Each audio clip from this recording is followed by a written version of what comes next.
Years of lying, cheating, and manipulation.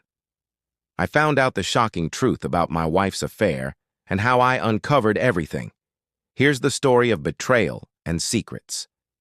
I'm writing this because of the shocking way I found out about my wife's years of cheating behind my back. There are two parts to this story. The first is not so shocking and details how I found out about her cheating the first time, and the second part is how I found out the second time, which is the truly amazing one. It all started when I was living in South Korea teaching English. I met my wife there, a Korean woman, and the relationship started off good. We had our fights, but loved each other, or so I thought. After a few years of marriage, we decided to move to the USA. I was tired of teaching English as a profession, and she wanted to be a nurse in the United States. She was an emergency room nurse in Korea. Her English was okay, but she wanted to try to learn it fluently. So, before we immigrated, she started studying English and going to an English academy where she would spend long hours. After a while of her studying there before we moved back to the United States, I started seeing some changes in her. First, there's this messaging app in Korea called KakaoTalk. It's used almost ubiquitously over there. Think of it like Facebook Messenger for Korea. In the past, she had always had a picture of us as her profile picture on the app. She made sure our picture was on mine as well. Then one day I noticed she took all of our pictures off the app, and I confronted her about it. I forget what excuse she made, but when I asked her to put our picture back up there, she absolutely would not. I think she made it seem like it wasn't a big deal and that I was making too much out of it. I knew something had changed, and I noticed her attitude toward me was more confrontational and demeaning during this time. I still didn't suspect cheating, however. I should have, but she had always said she loved me so much and would never cheat on me. I guess I believed her. There were a few nights she didn't come home. Each time, of course, she made a believable excuse. On the night I found out, she had said she would stay the night with her sister because she had to take her sister and her husband to the airport early the next morning. This was probably the third or fourth time I had to stay at the apartment, by myself. And that night I started feeling lonely, so I messaged her on KakaoTalk. Not only did she not answer my texts on Kakao, I could tell she never even read them because on the app it lets you know if the message has been seen or not. Later, I found out that she had blocked me, so she never even received the messages. I called and got no answer.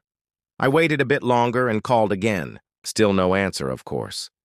Also, on Kakao, it will show you who's currently on the app. I saw that her sister, who she said she would stay with, was on the app. I called her sister and asked if she was there and explained that she had told me she was staying there tonight. Her sister seemed shocked, and you could tell by her tone and answer that she didn't know anything about this. She hadn't seen my wife and didn't know where she was. I didn't know this at the time, but after my phone conversation with the sister called my wife and wanted to know what was going on. My wife probably lied to her as she did, to me, but her sister did convince her she needed to call me, so my wife calls me, and I was pissed because I knew she had lied to me. I told her she better get home now or our marriage is over. Upon arriving home, she told me to get in her car and started spinning a tale, which she probably told her sister too, about not wanting to tell me, but that she was out clubbing with some single girlfriends. She made it sound like she was just helping them hook up with guys and wasn't looking for anybody herself. I said, "Give me your phone," and basically yanked it out of her hand. I opened the KakaoTalk app and clicked on the first conversation and started going through it, snapping pictures. Only then did the real truth come out. The messages I had been taking pictures of were from a teacher at the English academy she had been attending. I only had a few pictures before she took the phone back crying, asking me to please stop because she didn't want to hurt me more. But the pictures I did have definitely told the story. They had a sexual relationship, and he is who she was, with that night. So she confessed about having liked him and having an affair with him. I was pretty devastated. We were literally a month away from going to the United States together. Her green card had already been approved, and I really didn't have anyone over there for support. You see, in Korea, English teaching is usually temporary. The academies give native English speakers 1-year contracts, and most people go back to their home countries after 1 or 2 years. By that time, I had been married for 3 years and didn't really get out much. Most of the friends I had were long gone by then. She begged me to forgive her and said she was sorry, and it would never happen again. You know the drill. At first, I said no way, I'm going back alone. But I was completely distraught. It's like my whole world had crashed. After a while, I just couldn't bear the thought of that 18-hour plane ride alone. I was truly a mess, so I decided to give her a second chance. We stayed together and came back to the United States. The first year back was pretty rough. Trying to get a job outside of teaching with a resume limited to time teaching in Korea was not easy.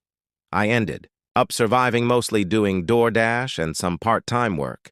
Then we were forced to move in with my parents due to financial constraints. There, I got a job at a really good company that I had worked at for a year before I went to Korea. If I was smart, we would have stayed with my parents for a while at the outset and got a job there. Anyway, after working there a year, my wife got a job there too. Now, both making a good income, we moved into our own apartment. Things seemed to be going well. However, we still had occasional fights, and sometimes it seemed like she was deliberately pushing me away.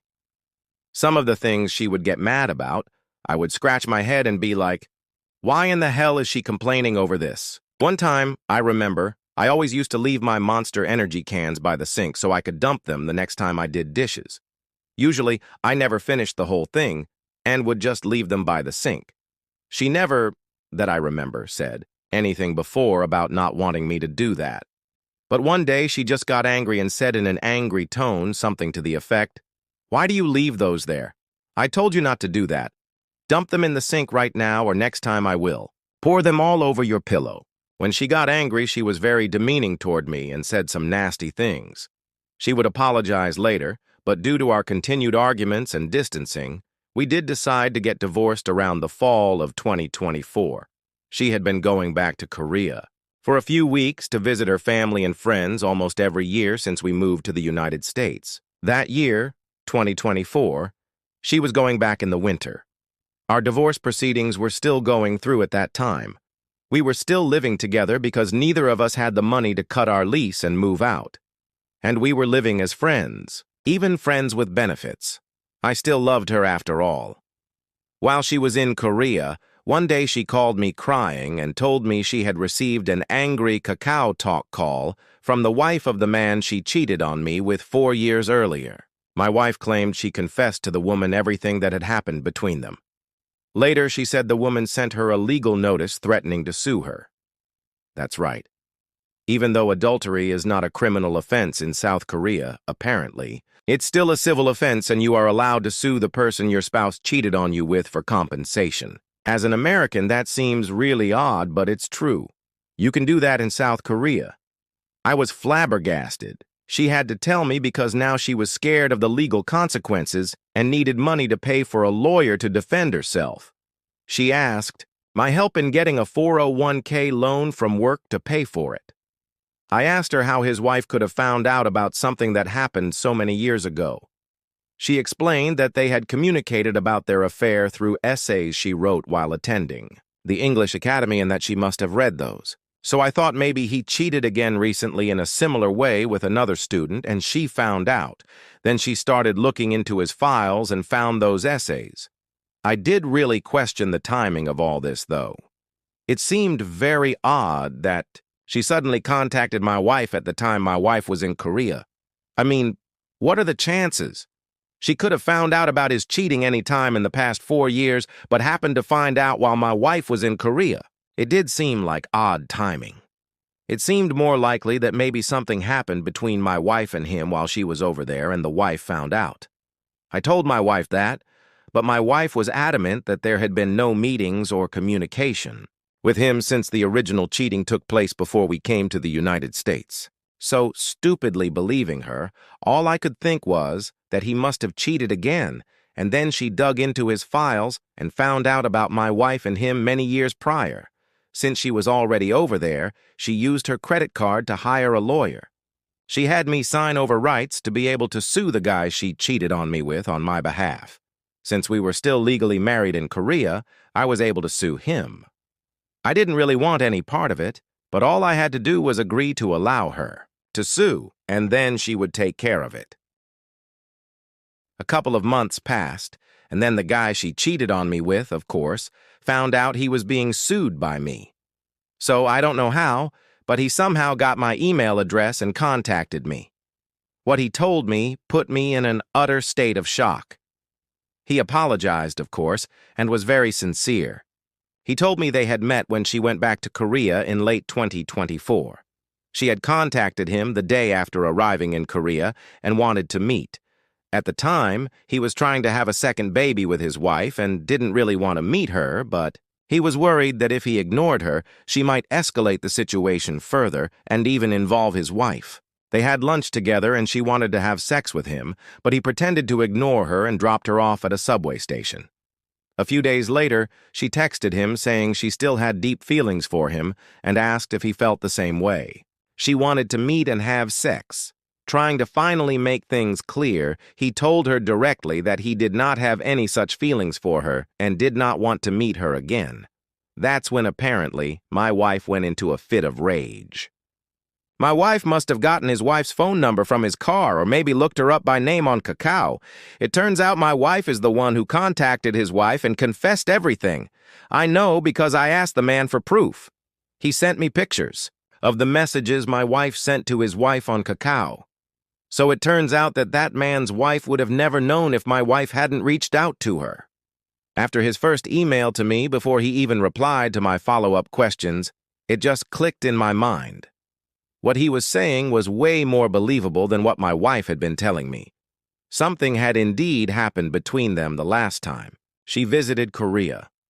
The confession my wife made to his wife is legendary. After feeling betrayed by him, she explained everything to her. It details how they continued communicating through Instagram, Snapchat, Google Docs, etc. through all these years.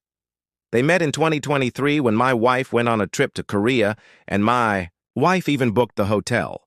It's very clear from her confession that she was deeply in love with this man. She had even been getting online tutoring sexual talk lessons from him until about summer 2024. All this time, she had claimed that there was absolutely no contact between him and her since the original cheating took place in 2020. Now, armed. With the proof and still in shock, I knew I had to confront my wife and give her one last chance to confess. So I told her that something's been bothering me. I explained that the timing of his wife finding out about their 4-year prior cheating while my wife was in Korea just didn't sit right with me. I told her that it seems much more likely that something happened between him and her when she was in Korea. And his wife found out. She still denied anything had happened and still stuck to her story that they never met or had any communication since we moved to the United States. Well, I had the proof now. So I straight up told her I knew. She was lying and showed her the proof. Only then did she confess. I know it's always an interesting story about how people discover their spouse has been cheating on them, but this just amazes me how all this went down. If my wife would have never, in a fit of rage, contacted his wife and confessed like that, and if this would have been any other country that doesn't allow you to sue the person your spouse cheated on with, I would have never known.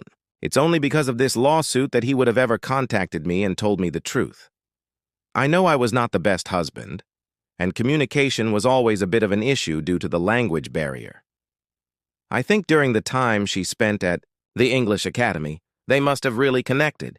He probably connected with her emotionally in a way I never could. He spoke her language, listened to her, consoled her. So she developed a deep bond with him. That's why it hurt her so much when he pushed her away at the end. That is my story, and I hope it helps someone. If you've ever been betrayed like this, share your thoughts or stories in the comments below. Hit the like button and subscribe if you want more real-life stories and updates.